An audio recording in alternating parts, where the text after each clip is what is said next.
বঙ্গভূমি, মানুষের সাথে মানুষের পাশে।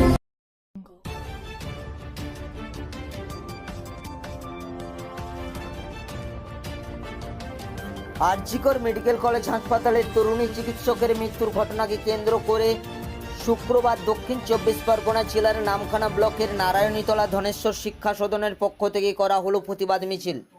কয়লাঘাটা বাসস্ট্যান্ড থেকে মনসাতলা পর্যন্ত স্কুলের ছাত্রছাত্রী, শিক্ষক শিক্ষিকারা প্রতিবাদ মিছিল করেন।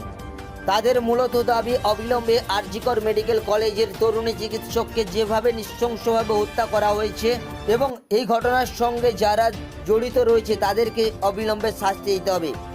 এই বিষয়ে স্কুলের ছাত্রী বলেন, কলকাতার সরকারি মেডিকেল কলেজ হাসপাতালে এক ডাক্তারকে যেভাবে ধর্ষণ করে খুন করা হয়েছে তারই প্রতিবাদে আজ আমরা কয়লাঘাটা বাসস্ট্যান্ড থেকে মনসাতলা বাসস্ট্যান্ড পর্যন্ত মিছিল করছি। আমরা চাই যে এই ঘটনার সঙ্গে যারা জড়িত রয়েছে তাদেরকে অবিলম্বে চিহ্নিত করে শাস্তি দিতে হবে।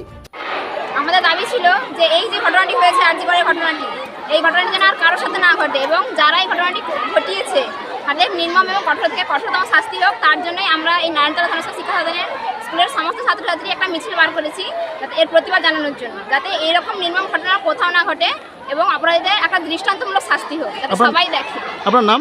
কোয়েল। কি ছিল আজকে স্কুলে? আমাদের 9ই আগস্ট আরজিকর কলেজে বা হসপিটালে ঘটে যাওয়া যে নির্মম অমানবিকভাবে মেরে ফেলা হয়েছে এক ডাক্তারকে, মহিলা ডাক্তারকে, সেই নিয়ে আমাদের এই মিছিলটা, যেখানে প্রত্যেক জায়গায় হচ্ছে। আমাদেরও স্কুল থেকে আমরা সবাই মিলে এর বিচার চাইছি। যারা অপরাধীরা আছে তাদের আমরা নির্মমভাবে যারা মেরে ফেলেছে তাদের জন্য আমরা সেই মহিলা ডাক্তারের জন্য আমরা বিচার চাইছি, তাদের শাস্তি দেওয়া হোক, এটাই আমাদের দাবি। কোন স্কুল? আমাদের স্কুলের নাম হচ্ছে নারায়ণতলা ধনেশ্বর শিক্ষা সদন। আপনার নাম? অর্পিতা।